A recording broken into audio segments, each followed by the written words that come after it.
programme vous est offert par Illico Cash.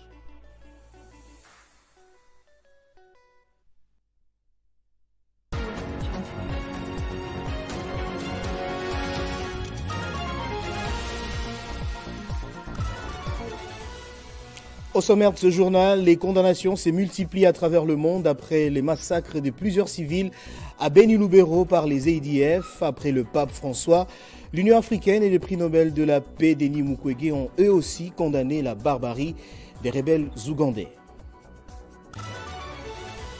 L'Ouganda démasqué par un rapport des experts des Nations Unies qui l'accuse de soutenir les terroristes du M23, des affirmations que rejette justement le gouvernement ougandais. Le go du tournoi de football loisir dénommé Marie-Olive Lembe Kabila a été donné au terrain Okal de la commune de Bandalungwa dans la version masculine. C'est dans le but de promouvoir des jeunes talents disséminés à travers Kinshasa. Nouveau journal sur Télé 50, bienvenue à tous. Massacre des civils à Beni Lubero, les condamnations se multiplient à travers le monde. Après le pape François, l'Union africaine et le prix Nobel de la paix Denis Mukwege ont à leur tour condamné ces attaques perpétrées contre des paisibles citoyens. L'Union africaine encourage les autorités congolaises en collaboration avec les pays de la région à intensifier leurs efforts pour freiner l'expansion de la menace terroriste dans la région des Grands Lacs. Les récents massacres des civils à Beni a suscité plusieurs réactions des autorités tant nationales qu'internationales qui ont condamné de loin ou de près l'activisme des rebelles ougandais ADF dans cette partie de la province du Nord Kivu. À en croire le député national Gratien Iranka de Saint-Nicolas qui appelle à la solidarité nationale et internationale face à un peuple abandonné. Au moins 215 civils ont été innocemment tués à Beni Lubero du 3 au 12 juin. Très ému et touché, le pape François a déploré dimanche ce massacre, appelant les autorités à tout faire pour mettre fin aux violences. Condamnant fermement ces massacres, l'Union africaine a encouragé dans un communiqué les autorités congolaises en collaboration avec les pays de la région à intensifier leurs efforts pour freiner l'expansion de la menace terroriste dans la région des Grands Lacs. Sur son compte Twitter, le prix Nobel de la paix 2018, Denis Mukwege, a écrit, je cite, « Nous condamnons fermement les massacres à répétition ciblant la population dans les territoires de Beni et Lubero par les terroristes ADF et qui ont coûté la vie à plus de 150 personnes depuis juin. La restauration de l'autorité de l'État est impérative afin d'éliminer les capacités de nuisance de tous les groupes armés et protéger les civils. Qu'attendent les responsables de l'État pour agir, s'interroge le prix Nobel de la paix. Outre les attaques des ADF contre les civils, la province du Nord Kivu est actuellement le théâtre des affrontements entre les terroristes du M23 soutenus par le Rwanda et l'armée loyaliste. Ces combats ont provoqué un déplacement massif des populations.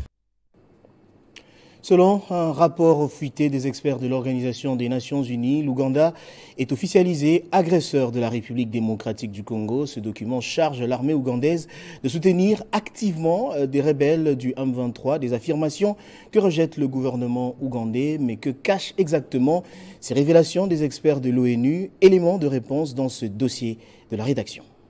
L'Occident est-il en train de lâcher Paul Kagame et Yoweri Kaguta Museveni, des bourreaux de la République démocratique du Congo, ou mieux, des coursiers, des véritables bourreaux, et justement recrutés pour les pillages systématiques des minerais stratégiques enfouis par les créateurs dans les sous-sols de l'Est du pays, une région que bon nombre d'observateurs considèrent comme le Congo riche? La question mérite d'être posée au regard des multiples rapports produits par différents experts de l'Organisation des Nations Unies à l'encontre du président rwandais, et pour son cas, même les journalistes des médias internationaux sont mis à contribution pour produire des documents accablants. C'est lui qui, hier encore, était le chouchou des impérialistes. Son voisin ougandais, Yoweri Kaguta Museveni, qui, dans son hypocrisie légendaire, a toujours voulu jouer les sapeurs-pompiers dans les tensions RDC-Rwanda, et pourtant, grand tireur de ficelles, est en train de recevoir à son tour sa dose de l'hypocrisie des maîtres à penser. Un rapport fuité des experts de l'ONU a officiellement désigné l'Ouganda comme agresseur de la RDC. Les documents chargent l'armée ougandaise de soutenir activement les rebelles du M23. Le groupe d'experts a obtenu. Cette énième révélation a provoqué une vive indignation de la part de Kinshasa. Le groupe d'experts a obtenu des preuves confirmant les soutiens actifs du M23 de la part de certains responsables des IPDF et du commandement des renseignements militaires ougandais, soutiennent les enquêteurs. Des sources de renseignements et des individus proches du M23 ont aussi confirmé la présence continue d'officiers des renseignements militaires ougandais à Bunagana depuis la fin de 2023. Pendant ce temps, et dans l'opinion, l'on se demande au regard de l'accueil que Washington a réservé dernièrement au président kenyan William Ruto à la Maison-Blanche, si ce dernier n'est pas en train d'être préparé pour remplacer Kagame et Museveni en jouant les mêmes rôles dans la sous-région. Les jours à venir nous réservent encore beaucoup de surprises. Rendons-nous à l'Assemblée nationale où le député national Sostène Maombi vient d'initier une proposition de loi portant principes fondamentaux relatifs à la pêche et l'aquaculture. Selon lui, ce texte apporte quelques nouveautés de nature à booster ce secteur qui bat de l'aile en République démocratique du Congo. Le service courrier du bureau de l'Assemblée nationale a enregistré une proposition de loi portant réglementation des secteurs de la pêche et de l'aquaculture. Elle est l'initiative du député Sostène Maombi, élu de la circonscription électorale de Lubero dans la province du Nord Kivu. C'est un texte de loi qui veut proposer un cadre juridique au secteur de la pêche, jusqu'alors régi par le décret royal datant de 1937, alors que le secteur de l'aquaculture n'est réglementé par aucun texte. À l'issue de cet exercice, le député initiateur de la proposition de loi s'est exprimé en ce terme. Comme vous le savez, vous êtes Congolais comme moi. Le secteur de la pêche a longtemps souffert du manque d'un instrument juridique pour pouvoir orienter l'exploitation et l'utilisation durable des ressources halieutiques. Et même, vous allez trouver que la loi qu'on utilisait à l'époque coloniale, il y a un décret qui date de 1937.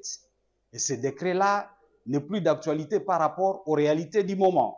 Donc, le contenu, en tout cas, est déjà obsolète. Voilà pourquoi, dans ce secteur de pêche-là, il fallait impérativement réfléchir sur, n'est-ce pas, un cadre juridique pour pouvoir permettre de légiférer le secteur de la pêche. Et aussi, j'ai pris l'aspect de l'aquaculture. Parce que si vous voyez très bien les textes au niveau du pays, on peut bien parler du décret portant réglementation de la pêche, même si ça date de 1937 et qui du reste est obsolète, mais le secteur de l'aquaculture n'a rien comme base. Pour lui, le secteur de la pêche a longtemps souffert du manque d'instruments juridiques pouvant orienter l'exploitation et l'utilisation durable des ressources halieutiques. En bref et en images, le vice-premier ministre de l'Intérieur, de la Sécurité et des Affaires coutumières, Jacquemain Chabani Loukoho, convoque tous les gouverneurs nouvellement élus pour leur notification ce mercredi 19 juin à son cabinet de travail. Une réunion qui vise également à donner quelques orientations aux représentants du chef de l'État en province. Dossier délivrance des cartes d'identité à la population congolaise. Qu'est-ce qui se passe au juste? Il y a peu, dans un communiqué, l'inspection générale des finances avait souligné des soupçons de corruption et d'irrégularité dans le contrat ONIP Afritech Idemia. Quel défi doit relever le nouveau ministre de l'Intérieur, Sécurité et Affaires coutumières, Jacquemain Chabani? Élément de réponse dans ce dossier. 593 millions de dollars restants. L'État congolais a déjà décaissé 20 millions de dollars. Cette somme est cependant bloquée par l'IGF pour cause d'irrégularité décelée. Ce contrat est donc marqué par des corruptions et d'irrégularités selon l'inspection générale des finances. Peu avant son départ, l'ancien ministre de l'Intérieur, Peter Kazadi, avait proposé un cadre permanent de concertation entre l'ONIP, l'IGF et Afritech IDEMIA, élargie aux experts du ministère. De plus, une nouvelle compilation émerge. La firme française IDEMIA ne reconnaît pas sa participation au projet des cartes d'identité en République démocratique du Congo. Jacques Chabani, fraîchement nommé ministre de l'Intérieur, Sécurité et Affaires coutumières, devra donc s'imposer aussi de toute urgence du dossier et prendre des décisions cruciales pour la sécurité et l'intégrité du processus d'identification au pays, qui, depuis des décennies, n'a pas fourni des cartes d'identité à la population, qu'on se les dise. Attention aux usagers qui empruntent le tronçon routier partant de la mairie de Bukavu vers l'avenue de l'Athénée jusqu'au rond-point Cinélac. Ici, le gouverneur intérimaire du Sud Kivu, Marc Malago Kachekere, a lancé les travaux de pavage de 5 km de la ville de Bukavu qui seront exécutés dans le cadre du projet STEP avec l'appui financier de la Banque mondiale à hauteur de 1 500 000 $ américains. Truelle à la main, manipulant les matériaux pâtés, c'est l'image forte que l'on retiendra ce jour, celle du gouverneur intérimaire du Sud Kivu, Marc Malago Kachekere, à l'occasion du lancement officiel des travaux de pavage de 5 km des artères de la ville de Bukavu, ciblés pour être modernisés dans le cadre du projet pour la stabilisation de l'Est de la RDC pour la paix, STEP en sigle, avec l'appui financier de la Banque mondiale à hauteur de 1 500 000 $ américains. C'est à l'entrée de l'avenue de l'Athénée qui constitue le point de départ de ce vaste projet qui concerne d'autres tronçons routiers, notamment les ronds-points ISP, jusqu'à l'entrée d'Ap, l'avenue Kindu, partant de la 33e région militaire jusqu'au rond-point ISP, la bretelle qui part de l'ISP jusqu'à la route d'Ouvira, puis l'avenue de la montagne, Angouba. Ils seront complètement métamorphosés en pavés. Cette nouvelle expérience constitue une étape cruciale pour le projet STEP dans le processus de migration vers les timons de développement en lieu et place des timons d'urgence qu'il réalisait auparavant. L'homme le plus erré, le gouverneur intérimaire Marc Malago Kachekere, a tout d'abord rendu des hommages mérités au premier bâtisseur, le président de la République, Félix-Antoine Tshisekedi, pour l'attention qu'il accorde à la province du Sud Kivu, avant de souligner qu'une fois achevés, ces tronçons routiers vont permettre le désenclavement de certaines avenues, mais aussi lutter contre les embouteillages. Le projet de pavage de quelques artères de la ville de Bukavu est un exemple éloquent.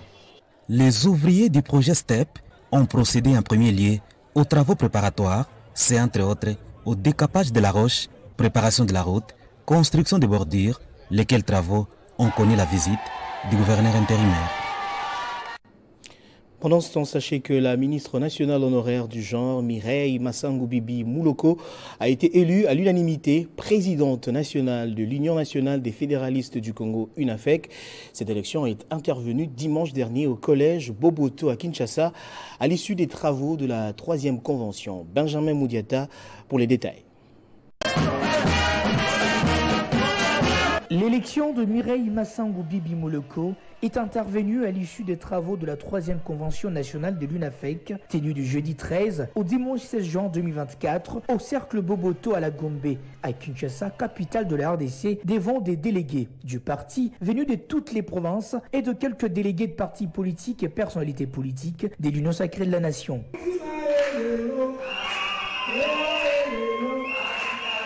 Prenant la parole, la présidente nationale de l'UNAFEC, Mireille Massango-Bibi Mouloko, a de prime abord salué la mémoire de l'initiateur du parti, le patriarche Antoine Gabriel Kyungu Akumwanza d'heureuse mémoire, et les militants et militantes de l'UNAFEC en s'engageant à servir le parti avec loyauté à l'occasion de son élection. De cette confiance renforcée à Mélissant, présidente du parti, et vous donne l'assurance que nous ne ménagerons aucun effort pour poursuivre le rayonnement de notre parti. Puisse l'Éternel, le Tout-Puissant, nous donne plus de santé et de force pour insuffler à notre parti un souffle nouveau de dynamisme, un capital de confiance dans l'efficacité en matière de gestion de l'UNAFEC. L'élection de Mireille Massangu Bibi Mouloko a coïncidé avec le 23e anniversaire de l'UNAFEC. La manifestation s'est clôturée dans une ambiance festive avec de la danse et des cris de joie.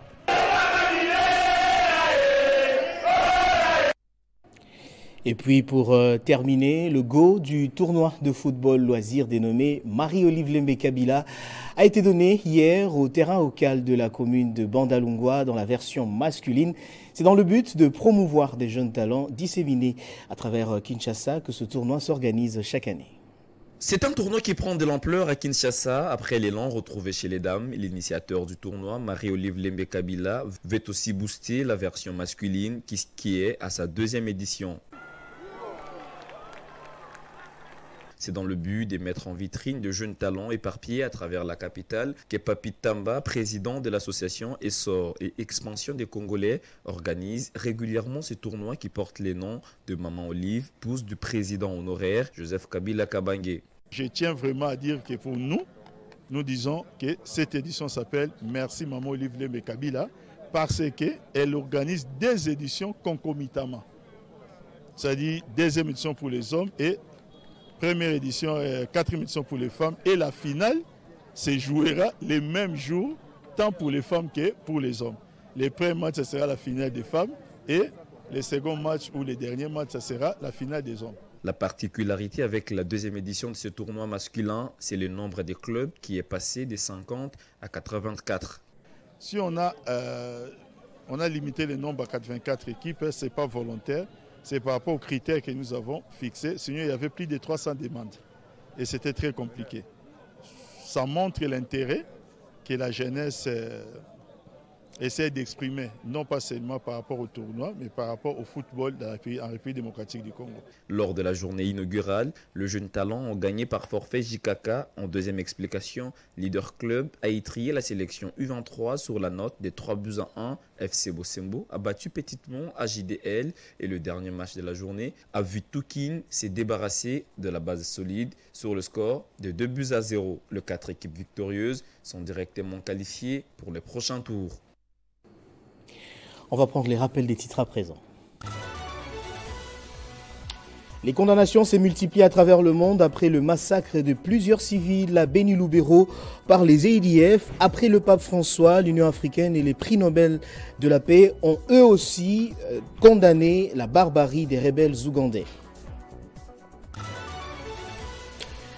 L'Ouganda démasqué par un rapport des experts des Nations Unies qui l'accusent de soutenir les terroristes du M23. Des affirmations que rejette le gouvernement ougandais en réaction.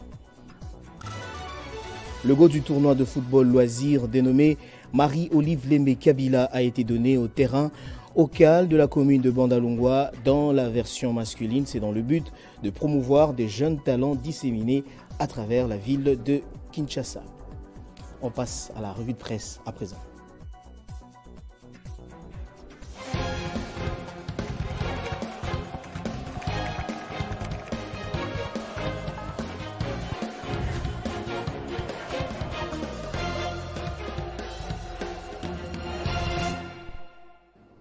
L'heure est à la revue de presse et c'est avec Nathan Diamouité qui me rejoint sur ce plateau et à qui j'ai dit bonjour et bienvenue. Bonjour Christian Kalonji, merci. Bonjour également à tous ceux qui nous suivent à travers la RDC et dans le monde. Le premier sujet que vous avez donc retenu aujourd'hui, justice congolaise, Constant Moutamba sur la voie de la lutte contre la corruption et les deniers publics. Bien, Christian Kalonji, les journaux parus aujourd'hui s'intéressent essentiellement à la lutte contre la corruption que veut justement matérialiser le nouveau ministre de la Justice, Constant Moutamba, qui a d'ailleurs eu un tête-à-tête avec l'inspecteur général et chef des services, Jules Alinghetti. Forum des As entre en lice et écrit sur sa manchette « Justice, Constant Moutamba s'attaque au dossier corruption ». Le nouveau ministre de la Justice a confirmé sa position pour la lutte contre la corruption dans les secteurs publics. Constant Moutamba fait une entrée forte porte dans les concrets et en instruisant lundi 17 juin l'inspecteur général des finances, Jules Alinguete, de lui transmettre tous les dossiers de 3 dernières années qui révèlent des cas de corruption et de criminalité financière afin que le ministère de la Justice puisse les traiter, rapporte ses quotidiens. D'un média à un autre, Christian Info 27 précise dans son journal qu'ayant trouvé en Constant Moutamba un allié qui lui a manqué dans cette lutte contre la corruption et les détournements des deniers publics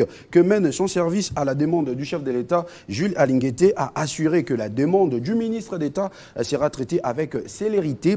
Il se donne un délai de 3 jours pour répondre à cette injonction du ministre. Il renchérit le cœur de son article en reportant que la population veut bien croire que le garde de Sceaux veut insuffler un nouveau dynamisme dans la manière de dire le droit en République démocratique du Congo, pourvu que les forces du mal soient tenues en bride et que le main est le main libre pour appliquer son plan d'action qui, on le croit, est à même de restaurer les valeurs auxquelles la société congolaise est née il y a peu. Et puis, vous nous avez également prévu des informations sur l'espace Grand Katanga, précisément sur le Lualaba et le Haut-Katanga. Et effectivement, Christian Kalonji, l'actualité est également dominée par l'espace Grand Katanga. Nous commençons tout d'abord par la province du Lualaba, où la gouverneure Fifi Masuka est une fois de plus honorée. Nous retrouvons cette information à la une du journal Le Pacifique qui écrit « Fifi Masuka, la deuxième gouverneure élue du Lualaba, après sa brillante élection au poste de gouverneur de province par les députés provinciaux du Lualaba, Fifi Masuka a été investie par ordonnance présidentielle et devient ainsi le deuxième gouverneur élu de l'histoire de la jeune province du Lualaba. Une chance donc pour cette province que d'avoir à sa tête une personnalité qui a été à la naissance même de cette entité, rapporte ce journal Christian. En même temps, c'est quotidien, mais en exergue l'occasion qui était propice et les circonstances heureuses de la venue au Lualaba du chantre et pasteur, le pasteur Moïse Mbilé, pour que la gouverneure Fifi Masuka puisse rendre un vibrant hommage à l'un de ses employés, à savoir son chauffeur privé, le jeune Arcel Ndandoula.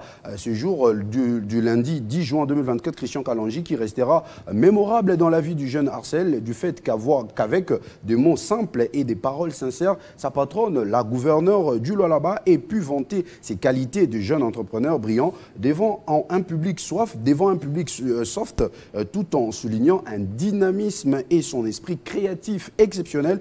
Conclut ce journal. Nous quittons le Lualaba, Christian, pour nous rendre maintenant dans le Haut-Katanga où se tient justement le forum DRC Mining Week 2024. À cette occasion, le gouverneur Jacques Kiabula-Katue, qui s'est senti d'ailleurs satisfait de la tenue de cette organisation, Christian, pour le journal Les Pacifiques, et c'est une fois de plus un pari pour les autorités de la province du Haut-Katanga, avec à la tête le gouverneur Jacques Kiabula pour la bonne tenue du forum DRC Mining Week 2024 dans la ville de Lubumbashi, ouverte le mercredi 12 juin 2024 par le chef de l'exécutif provincial du Haut-Katanga sous les thèmes « Donner priorité aux opérations minières durables et la transformation locale en RDC ». La semaine minière de la République démocratique du Congo, DRC Mining Week, dans son tabloïd, ce journal précise également les catégories des participants, notamment des responsables gouvernementaux, des capitaines d'industrie, ainsi que des grands opérateurs miniers qui, pendant 3 jours, ont réfléchi sur l'exploitation minière en République démocratique du Congo et discuté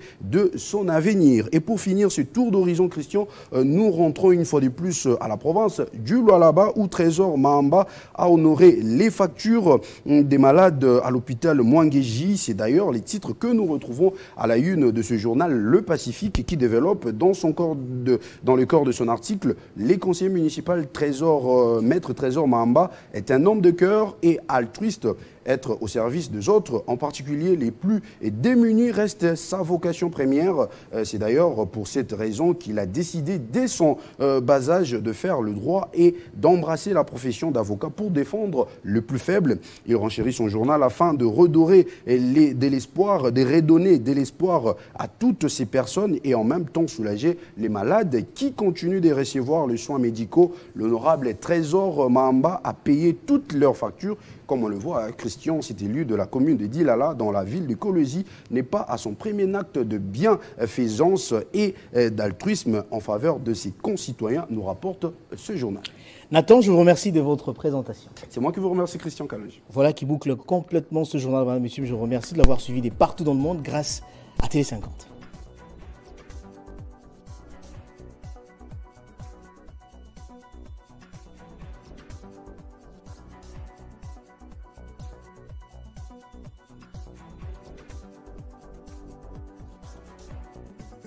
Retrouvez toute l'actualité en continu sur www.tv50.cd.